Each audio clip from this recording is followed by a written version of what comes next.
bilan des 100 jours au pouvoir du président Bassirou Diomaye Faye. On en parle avec Ngagne Demba Touré. Bonsoir. Bonsoir madame. Vous êtes coordinateur national de la jeunesse patriotique du Sénégal, du PASTEF. Vous êtes également directeur général de la Société des mines du Sénégal, la SOMISEN.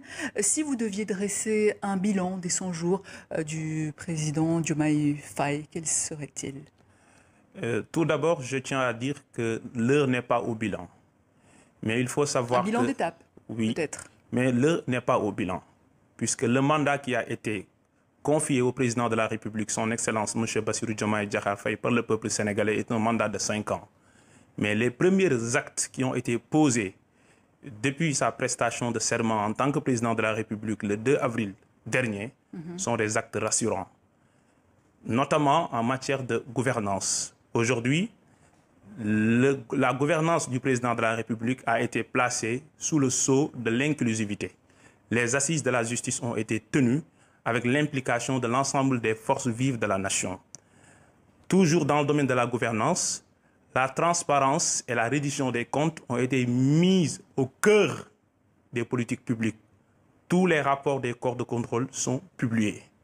Au-delà de l'aspect gouvernance, des mesures urgentes ont été prises pour atténuer la souffrance des Sénégalais, pour réduire drastiquement le prix des denrées de première nécessité, et cela concerne 6 produits, notamment le ciment, la farine boulangère, le pain, l'huile de palme, le sucre, ou encore même la baisse envisagée des frais de télécommunication. Mais est-ce que l'état de grâce n'est pas terminé quand on voit le bras de fer entre le Premier ministre Ousmane Sonko et l'Assemblée nationale?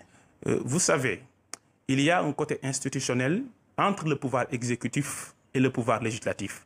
Mais les mesures que j'ai annoncées et qui ont été prises pour atténuer la souffrance des Sénégalais, qui ont été prises pour que les Sénégalais soufflent, puisque la situation était grave, puisque les Sénégalais vivaient dans une situation inqualifiable. Il fallait ces mesures fortes. Et ces mesures-là ont eu des impacts sur le budget de l'État, mais l'État a jugé nécessaire de les prendre pour calmer. Mais qu'en est-il de cette crise institutionnelle? Oui. Sur les rapports entre l'Assemblée nationale et le Premier ministre. Le Premier ministre est le chef du gouvernement.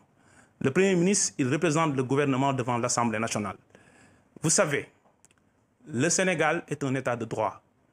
Contrairement à la France où la déclaration de politique générale est une tradition républicaine, au Sénégal, c'est clairement déterminé par la Constitution. Alors je vais juste rappeler les faits. Je rappelle que samedi, le bureau de l'Assemblée nationale, composé en majorité de députés de l'ancien président Macky Sall, décide d'annuler le débat d'orientation budgétaire parce que le Premier ministre Ousmane Sonko a refusé de venir faire sa déclaration de politique générale devant l'Assemblée. Est-ce que Ousmane Sonko chercherait à contourner la Constitution?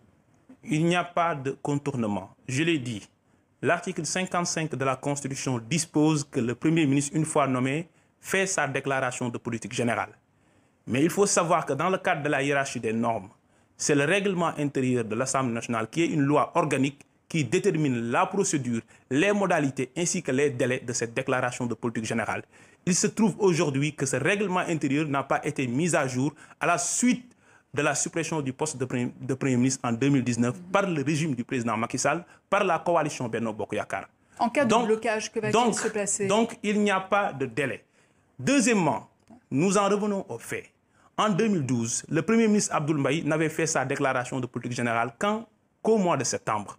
Donc aujourd'hui, il n'y a aucune rigueur par rapport au délai. Au-delà, qu'est-ce que le Premier ministre demande à l'Assemblée nationale?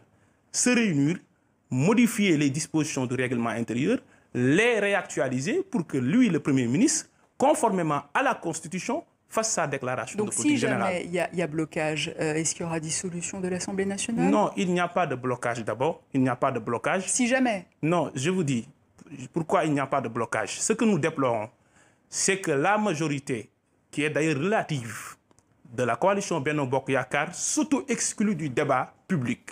Le débat d'orientation budgétaire qui a été annulé, nonobstant la volonté populaire, c'est une mesure qui n'empêche pas au gouvernement de dérouler, mais c'est une mesure qui exclut l'Assemblée nationale du champ du débat sur les finances publiques et de la conduite de la nation. Même s'il Premier présente élément. un Deuxième projet de élément, loi, c'est même dire... s'il présente un projet de loi, c'est ce que prévoit en tout cas... C'est dire, la dissolution, sur la dissolution, je vous dis, le pouvoir de dissolution est conféré par la Constitution, notamment l'article 87. Donc, à partir du 31 juillet prochain, c'est-à-dire 2 ans après l'installation, ou 2 ans après la législature, le président de la République a les prérogatives constitutionnelles de dissoudre l'Assemblée nationale. Donc c'est une prérogative constitutionnelle, il n'y a pas matière à débattre. Alors il y a cette affaire de déguerpissement. Le Premier ministre Ousmane Sonko et le ministre de l'Urbanisme ont dû faire un déplacement sur un marché de Colobane. Quelles solutions sont proposées désormais aux vendeurs? Donc c'est une solution qui doit être inclusive. Tout le monde sait qu'il y a des dispositions légales. Tout le monde sait qu'il doit y avoir un plan de désencombrement des rues. Mais ce plan doit tenir compte des réalités sociales. Et tenir compte des réalités sociales, c'est de faire en sorte que cela ne puisse pas déboucher à une catastrophe sociale, que cela ne puisse pas déboucher à des pertes, au sous-emploi, au chômage. Il faut tenir compte de la réalité socio-économique des Sénégalais, des marchands ambulants ou tabliers, qui sont des Sénégalais à part entière. Autre élément, c'est qu'il faut savoir qu'après tout, le président de la République, garant des institutions, le président de la République, en tant que père de la nation, si je peux m'exprimer comme tel, prendra les mesures, mais de façon inclusive, puisque nous voulons inscrire le dialogue, l'inclusivité, l'implication des couches de toutes les composantes de la nation au cœur de l'action du président de la République. Alors, je vais m'adresser à présent au directeur général de la Société des mines du Sénégal sur la renégociation des contrats miniers, pétroliers et gaziers annoncés par le nouveau président sénégalais. Comment compte-t-il s'y prendre? Comment? Nous allons déterminer. Ce qu'il faut savoir, c'est qu'aujourd'hui, tout le monde admet que tant dans le secteur minier que dans le secteur énergétique, je parle du pétrole, je parle du gaz, les contrats qui ont été signés, tout le monde sait que ce sont des contrats déséquilibrés du point de vue de la masse des revenus générés par la plupart des compagnies et les miettes, si je peux m'exprimer comme tel, qui aujourd'hui sont reversées à l'État du Sénégal. Premièrement. Deuxièmement, la plupart des montants dus à l'État du Sénégal en termes de redevances, en termes d'impôts, en termes de taxes, en termes de contribution au contenu local, au développement local, ne sont pas recouvrés par l'État du Sénégal ou ne sont pas payés par les compagnies minières. Aujourd'hui, il est temps que l'État du Sénégal dise à ces compagnies, oui, nous voulons un partenariat, nous voulons la continuité et la sécurisation des investissements, mais nous voulons que ces investissements puissent profiter au peuple sénégalais et notamment aux communautés locales. Dernier mot peut-être sur les législatives en France. Il nous reste quelques secondes. Le PASTEF avait invité Jean-Luc Mélenchon au Sénégal en mai dernier. Si le RN, parti souverainiste comme le PASTEF, venait au pouvoir... Non, il ne faut pas assimiler le Rassemblement national au parti PASTEF. PASTEF est un parti de patriotes.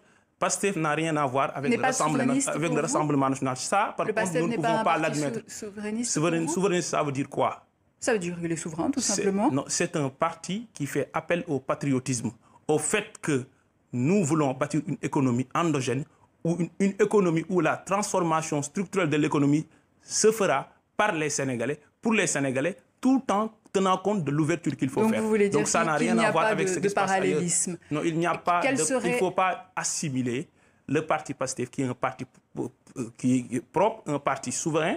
Quand je dis souverain, ça veut dire un parti libre, puisque PASTEF, dès ses débuts, PASTEF, dans ses statuts, a toujours refusé de s'arrimer à une idéologie politique quelconque dans le monde entier. En tout cas, vous l'avez revendiqué et le RN, ici en France, le revendique aussi, même si ça n'a rien à voir. Qu'est-ce que PASTEF revendique? Qu'est-ce que PASTEF revendique? En tout cas, la question, monsieur, c'est quelles seraient alors les relations entre le Sénégal et la France? Bon, je ne peux pas m'exprimer d'abord sur des questions politiques internes à la France. La France est un État souverain, le Sénégal est un État souverain. Ce que je peux savoir, c'est que le président de la République, Bassirou Diomaye Diakhar Faye, est un président ouvert. Un président qui parle là à tout le monde. La France a toujours été un partenaire pour le Sénégal. Nous voulons que la France demeure un partenaire pour le Sénégal, mais dans le cadre d'un partenariat mutuellement bénéfique aux deux parties.